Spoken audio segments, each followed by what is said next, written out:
This is a production of Cornell University. Hi, welcome to Book Sandwiched In. This is a monthly luncheon event with free food, and what we do is we welcome English majors and people who are interested in English, who are not majors or not yet majors or minors, or really love our professors. And this is an event... I don't know any of you, so I know... No, that's right. And this is an event where Cornell English faculty come and talk about how they came to be the scholars and teachers that they are. It can be a really useful way to find out about courses that they teach and stuff that you can do, and also a way of thinking about career trajectories in the humanities as well. In fact, I come to you directly from a meeting with the new head of Arts and Sciences Career Services, who's going to be doing an event for us in February. We figured you'd be snowed in and therefore would be extra willing to stay on campus and go to lunch and stay in Goldwyn Smith and go to lunch and hear about career stuff. So that's part of what the English Department sort of is trying to think about, is how to help you guys figure out your own path into adulthood. Shirley was already on the faculty when I got here 14 years ago. She's been here a good long time. We both have our doctorates from UC Berkeley, which makes us sort of distant siblings. She is a kick-ass professor and a fabulous administrator, and I'm really happy that she's going to be speaking with us today. I'm not going to go through your... Please, Masha, yeah. But let's welcome Shirley. Thank you. So my cheat sheet was to go view Masha's YouTube available Book Sandwiched In as part of my research, because you got to do research. And so it was extremely inspiring, and I can't do that because I can't throw in Russia. But let me just say, go watch it. If you weren't there, you should go watch it. Sorry, there you go. See, this is a distant sibling thing. It's what you do to your siblings. You embarrass them and you set them up. So I am, just by the way, an older sister, and that's how I act at moments like that. I have a younger sister who's a poet, teaches at the University of Auckland in New Zealand. I have, in this God Help Us How Did This Happen universe, 4 siblings who got PhDs. Even though our parents didn't, there was no academic record of people getting PhDs in my family. It's just like a one-off contagion, like a disease a good disease that spread through the family. But this is part of me saying that part of my attraction to an academic life is based on this kind of possible transgression of expectations. Both of my parents grew up on farms. My mother grew up on a ranch in South Dakota. My father grew up on a farm near the Mississippi River in western Illinois, where classically, he grew up in the 19th century, although of course he didn't. He walked barefoot down a dirt road to a one-room schoolhouse. No expectations, right? Went off and became a doctor. So I can tell stories about my life that say, oh yeah, my father was a bus driver, my mother was a waitress. This is true when I was born. And then he became a doctor and she became a lawyer. So there's that kind of class migration in a very obvious way that also I think affected the fact that all their children went off and got PhDs, because there's a sense in which it's the story of immigrants, but immigrants within the United States. Immigrants from one class situation which is like a different country. That is, being a poor person on a farm is a different country from being a professor in an Ivy League school.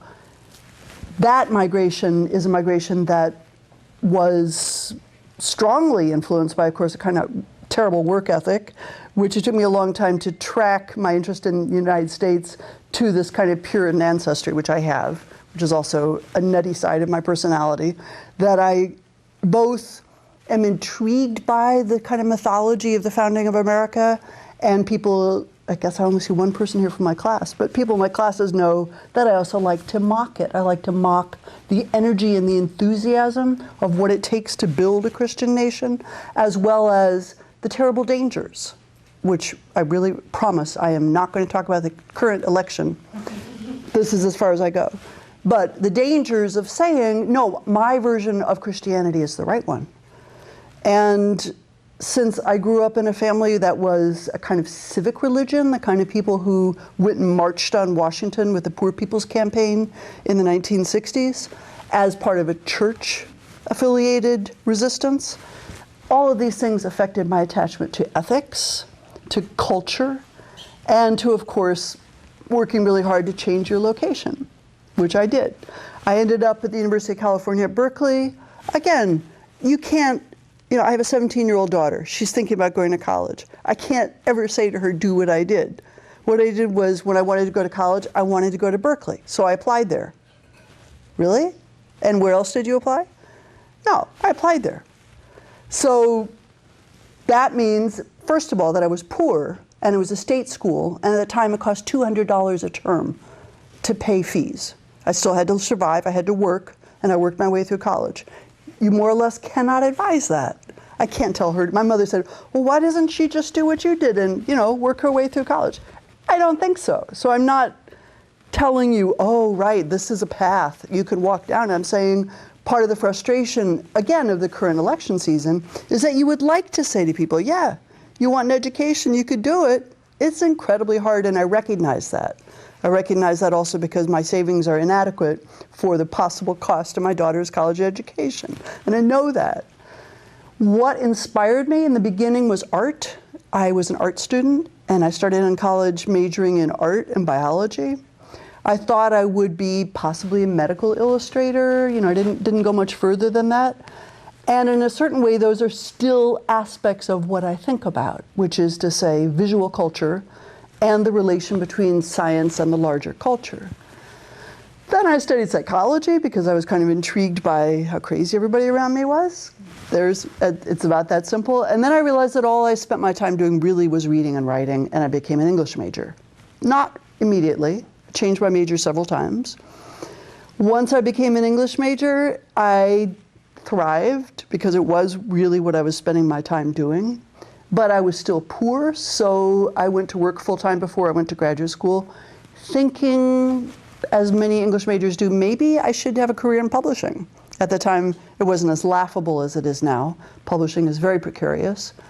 But I did see that if I spent 5 years working, I worked in a small publishing company, if I spent 5 years doing that, I could reach a certain point where if I went to graduate school for 5 years, I could also reach a certain point, and I preferred that second point because I was still reading and writing all the time.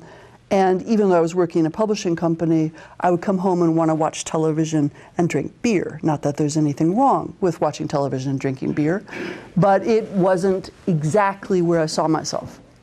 When I started graduate school at the University of California at Berkeley, there was a different form of structuring the English progression in graduate school, which was you had to either take courses or take exams in a range of fields. And what I knew, and Greg will laugh at this, what I knew really well was Anglo-Irish, because I studied James Joyce. I'd written an honors thesis on Finnegan's Wake. I thought, that's my life. But since I knew it so well, I immediately took exams and passed out of that requirement and took courses in American literature. So I started studying American literature because what you, as you know, any of you who are in a classroom, you start thinking along the lines of that language. And the language of studying American culture suddenly seemed inevitable and necessary. Even as I told myself, Berkeley, like many programs at the time, you could leave, and still I think, you could leave after you got the master's degree or continue. It wasn't a kind of permission thing like the University of Virginia used to have. It was, you could quit if you wanted to after you got the master's, but by then I'd started teaching, and I liked teaching. And so in a way there was seduction of being in a classroom and doing research, which is still what draws me. I get a lot of energy from teaching. I also get a lot of energy by sitting by myself with a book. And you need both. You need to have the kind of quiet time where you do nothing but think, and you need to really like talking to people, because that's the job. So once I started doing that at Berkeley at the time, and this is a tiny bit before Masha got there, but she'll know because this energy was still there, there was a lot of excitement about this movement called New Historicism. And Michel Foucault, who was one of the sort of innovative critics involved in it, was teaching there at the time. He was hanging out in Berkeley. He would show up at talks, he would give talks. You know, graduate students were all very excited. There was a new journal called Representations, which started while I was there.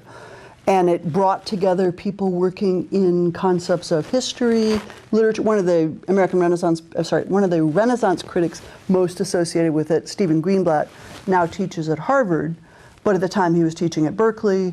And so there's just all this energy of what you could do. You could tell stories, historical stories. You could draw out the implications of these stories and make them part of studying literature that was both canonical and non-canonical. It was really fun. And it's probably part of why I got a job, that I was drawn to it, and that I had, I don't know, I loved telling stories. I loved being drawn into thinking about historical and political implications. When I went on the job market, it was a terrible time. It's hard to quantify, but there were 30 people looking for jobs out of Berkeley that year. 3 got tenure-track jobs. So this is the grim moment, because it's kind of like that now. Out of 30 people looking for jobs at any given year, 3 might get tenure-track jobs. So if you're thinking about going to graduate school in English, the main advice people tell you is don't do it. But another piece of advice is do it if you have patience and if you get a 5-year package that pays your way for 5 years. Don't go if you're paying for it. Because if you have a package that pays your way for 5 years, then what you can say to yourself, notably, is, yeah, I am in fact being paid to study something I want to study. You might get a job doing it, you might not, but that's true about medicine. Right now it's true about law. I have a niece for a law degree, passed the bar. It's like, where were the jobs? It's really rough in a lot of professions. So it's rough in this profession. It is not a reason to not start unless you don't get paid, which is to say, only go if you get fellowships.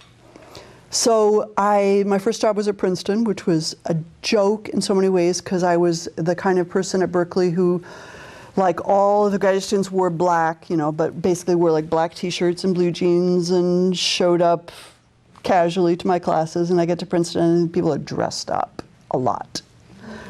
Brooke Shields is taking a class with somebody down the hall and shows up with her bodyguards, that kind of thing.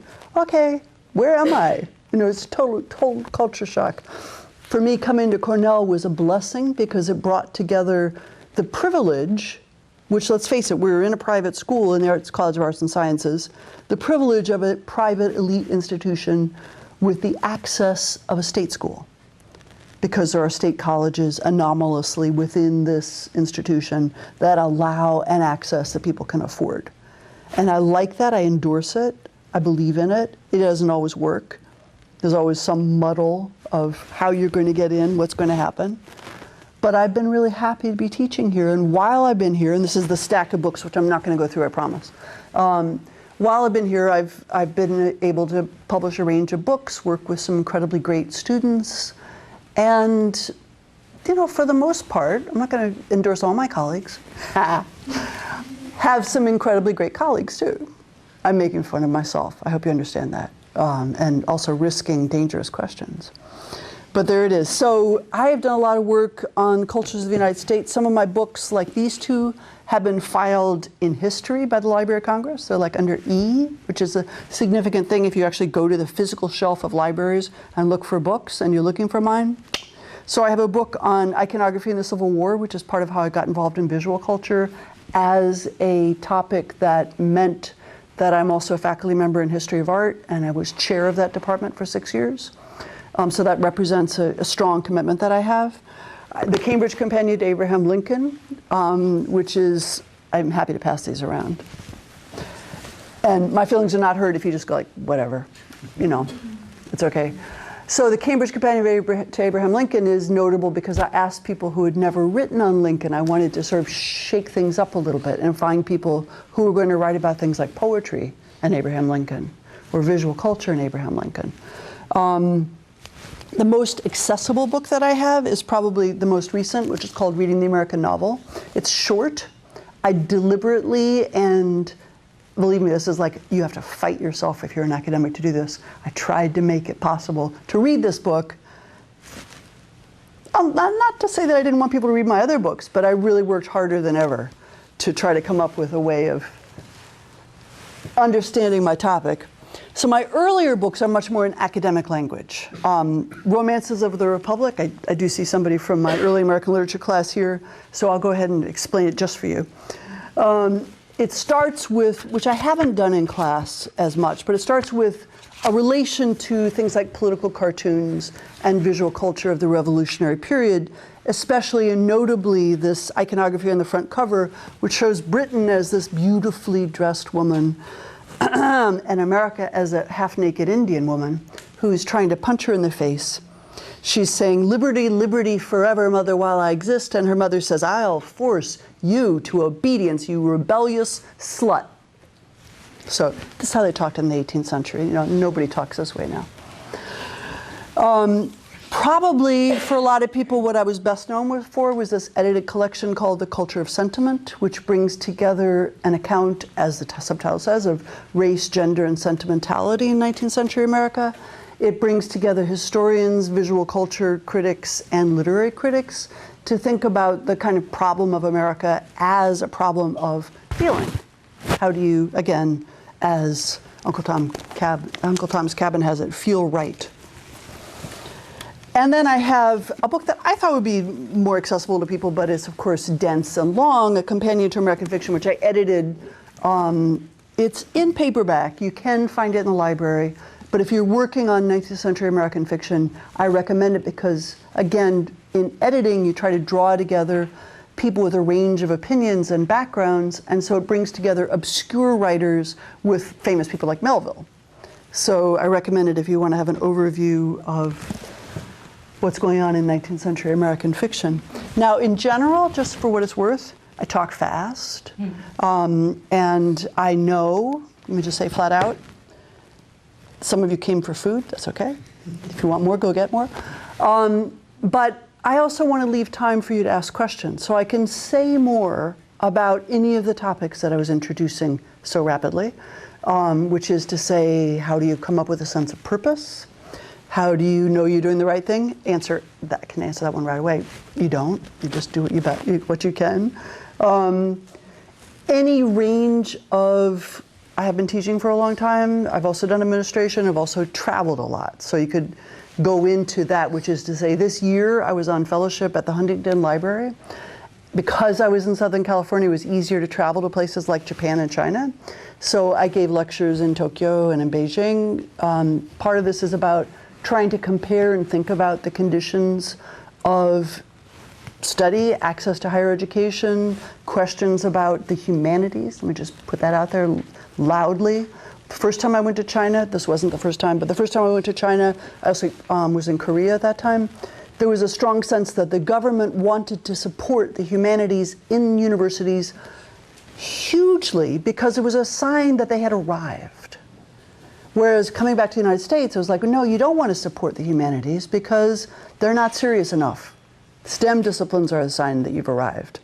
And that kind of interesting tension, which it still exists, between, what you can study to have an education in general, that is, what does it mean to be educated, and what kind of education do you need if you're going to survive, if you're going to have a future as an employed person.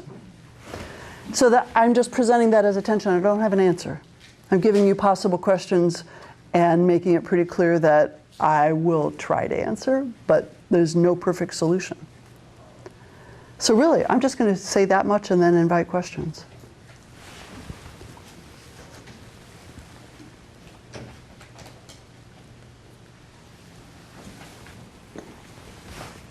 Greg. Question about the medical illustrations? Sure. That's really fascinating. Well, also suggests that the STEM fields themselves also include things like illustration and things like that. Yeah, well, I actually did it, and there's still some around, but I did it in, so here's the thing which is awkward to say. I was really young. I skipped a couple of grades. I started college really young. I graduated really young. And so I did this as a teenager for medical conferences that my father went to. My father worked as a radiobiologist with nuclear medicine. And I would go in and volunteer at the hospital, but also then do things like illustrate parts of the body for, that kind of poster board thing that medical conferences do. So I thought I enjoyed it. I thought that combination of studying the body and trying to make it visual still attracts me. Although, as I have a couple people here will attest, I'm really terrible at drawing things on the chalkboard. But I love doing it.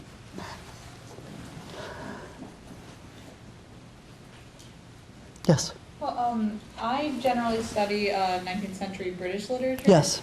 And I've only really taken one American literature class, and that was actually in London, so I had a very different perspective of it. How would you characterize the difference between like British or Irish, like you said James Joyce, like that literature from the American literature around the same time? Okay, first, I love impossible questions. That's totally an impossible question. But the one reason it's an impossible question is that there was so much overlap. Yeah. So people repeatedly traveled back and forth across the Atlantic, read each other's work. There was a major legal impediment for American authors in the 19th century, which was no international copyright law. And what that meant was that in the United States, publishers could just take what, Charles Dickens, oh, I want to do it, yeah, let me do a Charles Dickens novel, fine. No international copyright law. And publishers knew that Charles Dickens would sell. They didn't know that an American author would sell. So there was a kind of competition that also meant to try to, this is a very long-winded and legalistic version of it, but it's important to remember this when you're tracking what is a readership, who is reading what novels and why, that a lot of American authors had to try to go to England and publish their books there first in order to make sure they had some copyright protection in England. But that also meant that they tried to figure out how they could also be appealing to a British audience. So when you, as I do, say that you're a 19th century Americanist, you have to also pay attention to Victorian literature. You have to think about what's going on with the transatlantic reading trade. And how do, like some British authors, like again, Charles Dickens, came to America, he toured the Lowell Mills, he traveled around and he wrote about it. American authors also went to England, sometimes for a different kind of legal reason, like Frederick Douglass, because he was in fact a fugitive slave, was safer traveling around England as a celebrated author than he was traveling around the United States, because he wouldn't be, in effect, arrested. So there are all kinds of difficult and interesting ways in which you can compare what it was to have a readership. And they involve, again, copyright, they involve race, and of course they also involve gender. Because women writers in Britain, like George Eliot, were of course using a pseudonym. Fewer women writers in the United States did. There was a sense in which the whole business of sentimental culture for women meant that they were happy to have a female name attached, although again, often it was a pseudonym. So that Fanny Fern, which was a pseudonym, was the best paid newspaper columnist of the 19th century, period, like per column in terms of kind of payment that she got. But when she wrote a kind of autobiographical novel about her life called Ruth Hall, she was also attacked for basically hanging dirty laundry in public. So there are all kinds of complicated ways in which I can make summary statements about Victorian and 19th century American literature, and that I almost immediately run into the complications and intricate differences of what happens for authors on different sides of the Atlantic. Does that help? Yeah. Okay. Yeah.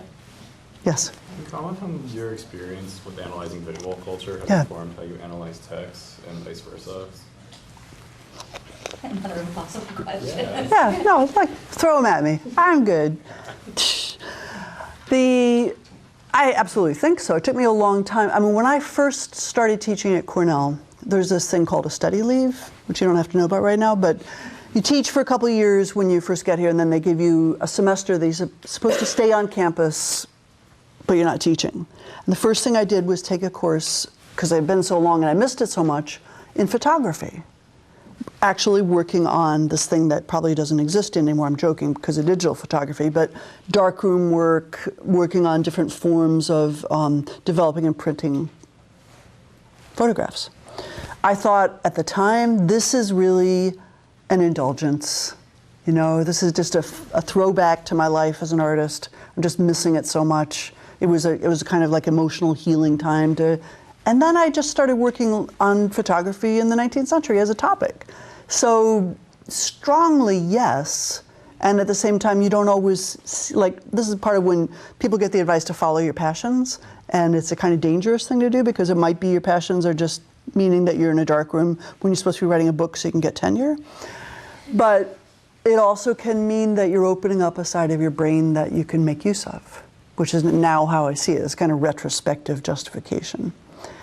But I think that my interest in visual culture definitely affects how I read literature. I'm always looking for how scenes are staged, and it affects how I read images, which is that I'm often looking, there are many good critics on this, people like W.J.T. Mitchell, who's at Chicago, who has written a lot on this kind of question of the relation between reading text in images and reading image in texts.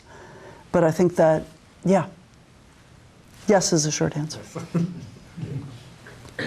What kind of questions were you considering when you were making your shift from biology and the arts to English? Because biology, I'm guessing, especially when you were pursuing it, it was very hard science, and there probably wasn't much of an interdisciplinary nature as there is now, especially like at Cornell with biosociety major. And so that's a pretty big jump. And so I'm wondering what kind of questions you were considering. If I'd been at Cornell with a bio and society major, that would have been my major. And it is absolutely the case that it was total hard science, and that I loved, for example, field biology. You know, I loved that form of study. I hated cell biology. But partly my math background wasn't as strong as it needed to be. And so some of that was simply coming up against, I started college when I was 15. So I didn't have strong math skills. I didn't have a lot of things that would have really helped me stay with it longer. I'm not saying I would have stayed a biology major, but the questions that I was drawn to would have absolutely been met by a program like Biology and Society, which I really appreciate, or Science and Technology Studies, which is another strong, really almost as much a humanities program here as a science program here. So yeah, I'm always drawn to scientific explanations, even when I feel like I'm making them up. Mm-hmm. Yes? Just out of curiosity, your siblings, you said, also got PhDs. What did they get their PhDs in? 4 in English. And 1 more, so 4 of us got PhDs in English and 1 more in education. I have a brother got a, but to give you a variant slant, he dropped out of high school and did many, many things, which I won't go into. Went back to college in his 40s, went to community college, transferred to Berkeley, got a BA in philosophy, and then went to Stanford for a PhD, which he got in his early 50s. So, you know, it's like there's not always a clear path. Not everybody took the same path. Does your research overlap at all? Or? Not in the slightest. His PhD dissertation was on the community college system in California, which is a massive system. It serves something like 200,000 students. And it's incredibly important as a lifeblood element of California. I mean, I still have a lot of loyalty to California, but also to the sense of open access that community colleges provide. So I was sympathetic to his project, but it had nothing to do with my own research. And your other siblings, does your research overlap with theirs? So my sister's a poet, but she did a PhD at University of Virginia on Laura Writing and Wallace Stevens. I like poetry. I like her poetry, you know, not my field at all. I have another brother who wrote a dissertation on pornography and metafiction at the University of Wisconsin-Madison. Not my field. But, you know, appreciate it. And so the closest is probably the brother who got a PhD at Ohio State working on shame in the novel, the concept of shame. So my dissertation was called, what was my dissertation called? You know, because of course, you know, the title and the topic and everything else, I only used a tiny bit of it by the time I published my first book, which was going around Romances of the Republic. So I think it was, oh yeah, One Political Family, which was a quote from, I don't even remember what, Literature and Social Control in the Early Republic. So I was very influenced by Foucault. I was very influenced by studies like David Rothman's The Birth of the Asylum, questions of institutional control in the 19th century. Yes? What's your favorite book? Yeah, right. So So my standard way of answering and also asking back that question is that I refuse to answer it. But I refuse to answer not because I have one, but because I'm also drawn to really ridiculous literature. So one of my favorite books, which is overlapping with this course, but not exactly, is a novel by E.D.E.N., those were her initials, Southworth, called The Hidden Hand. The Hidden Hand is an outrageous novel, it's sensation fiction, that was published, this is part of the whole copyright thing, 3 subsequent times it was published serially in the newspapers, because the newspapers kept making so much money out of publishing it serially, because people could always buy it and read it again, that it wasn't published in hardcover for 3 decades after she first wrote it. So it's actually a mid-19th century novel, but it wasn't published as a novel till toward the end of the 19th century. It involves a girl named Capitola, black, and black is a kind of key term because it's also le noir and it also does talk about slavery, but has kind of ambiguous racial tendencies. That is, it's in its way a racist novel. But she's discovered, disguised as a boy, selling newspapers on the streets of New York, taken up and imprisoned for cross-dressing, and then rescued in this kind of fantastic way of this kind of fiction by somebody who then discovers that he's her uncle. Then she goes on to do things like fight a duel on her own behalf on horseback, but her gun is loaded with dried peas. So it's just great, That's the kind of book, if you can say what's my favorite novel, that's the kind of book I really have fun with. Sorry, what is the title again? The Hidden Hand. It is available, you can find it, but a lot of this stuff, a lot of 19th century fiction, poetry, drama is available online through Project Gutenberg or other sources through the Library of Congress, online for free. That is, if you're going to read them online, you read them for free, they're out of copyright. The last I knew, there was still a paperback edition for teaching. I'm not the only one who loves it. Other questions? I know it's almost fall break. I know people have prelims. Another question. Because the books have circulated, and I was noticing in Moments of the Republic, the photos that you took yourself for the credit. How do you keep the materials for a large project like that straight? Or is it to go to the place? Have you ever walked in my office? Yeah, no, I don't call out any kind of, I'm in there too, but you seem organizationally capable in a way that I'm still attaining to. Well, okay, so I'll go ahead and tell you. You can look at my office, it's right across the hall. It's okay. I'm in there on Thursdays. I have my door open. It's the messiest office probably you've ever seen. I mean, it's just like books piled everywhere. There is a system in spite of that, which is to say there are sections, they're actually alphabetized within the sections, and then there's always spillover. So it's the same with writing books. I tend to have many files. I have a ridiculously organized set of files, some of which I'll forget about. And then I try to find them for the next book. There's a sense in which part of what I'm doing is if I keep wanting to look at a file over and over again, that I know it belongs. It's about that simple.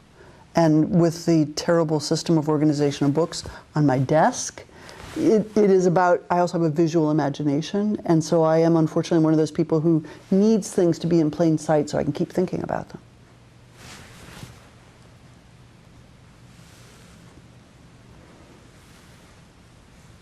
You're free. Oh yeah, Greg is just like, okay, but you're my colleague. You can keep asking. Go ahead. Okay. Do you want to go first? No, you go first. Okay.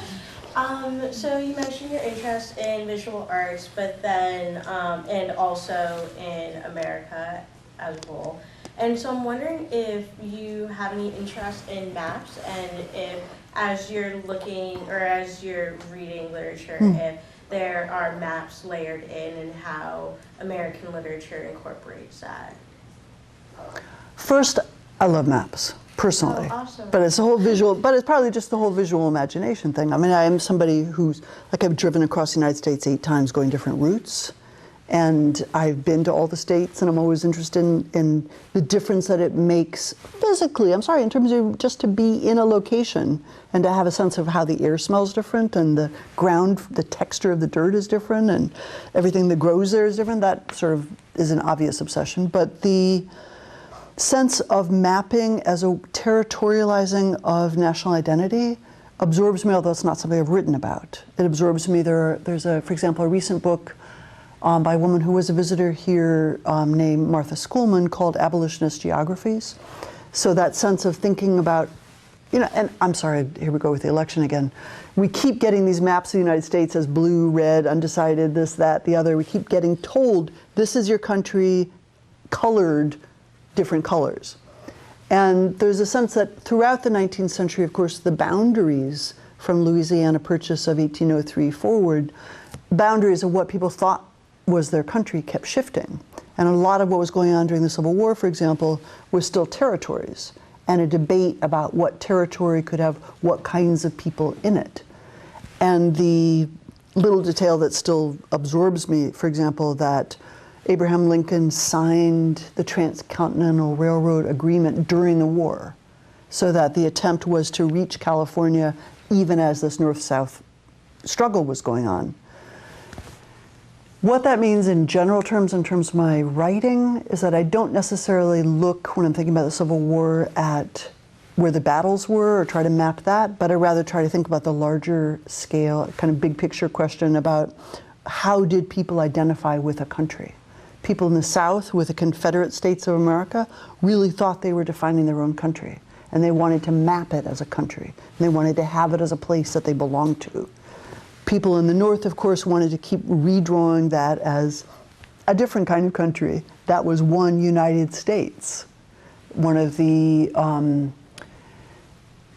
real problems that persists with reenactment and North-South tensions is trying to decide what country people belong to, and some of that is geographical mapping.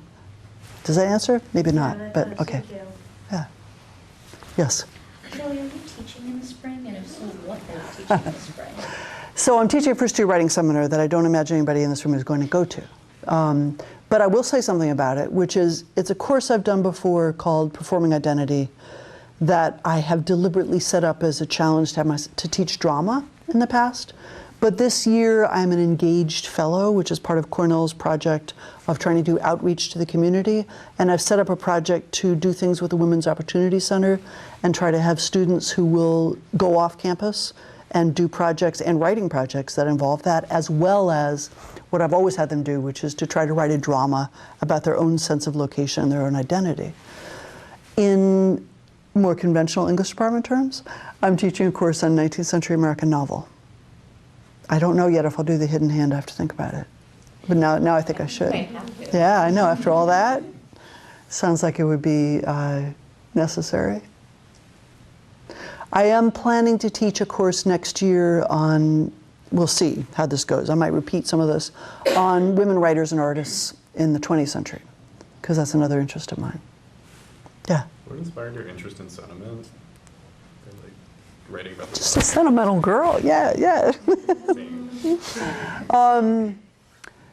You know, because what's become very popular since that time is this category called affect theory, people who work on questions of affect. And I have certainly a lot of admiration and respect for it, but I think it's different. Which is to say, a lot of my interest in sentiment is the way that it operates as a political mode. That is, what kind of adaptation of investment occurs in terms, in the early 19th century terms, of alcoholism, poverty, slavery, obviously, but also women's rights. So that sense of persuasion, of drawing tears out of the body in order to make the hand come forward and vote or agitate or break, in the case of temperance, go into bars and break whiskey bottles. That's what draws me, that kind of mobilizing force. We can stop. That is, I'm happy to have you keep talking to me. You can talk to me now, you can talk to me anytime in the next few weeks. I'll be here teaching all year. Presumably I'll be here teaching next year. I don't Give think. Shirley a round of applause. We'll find out.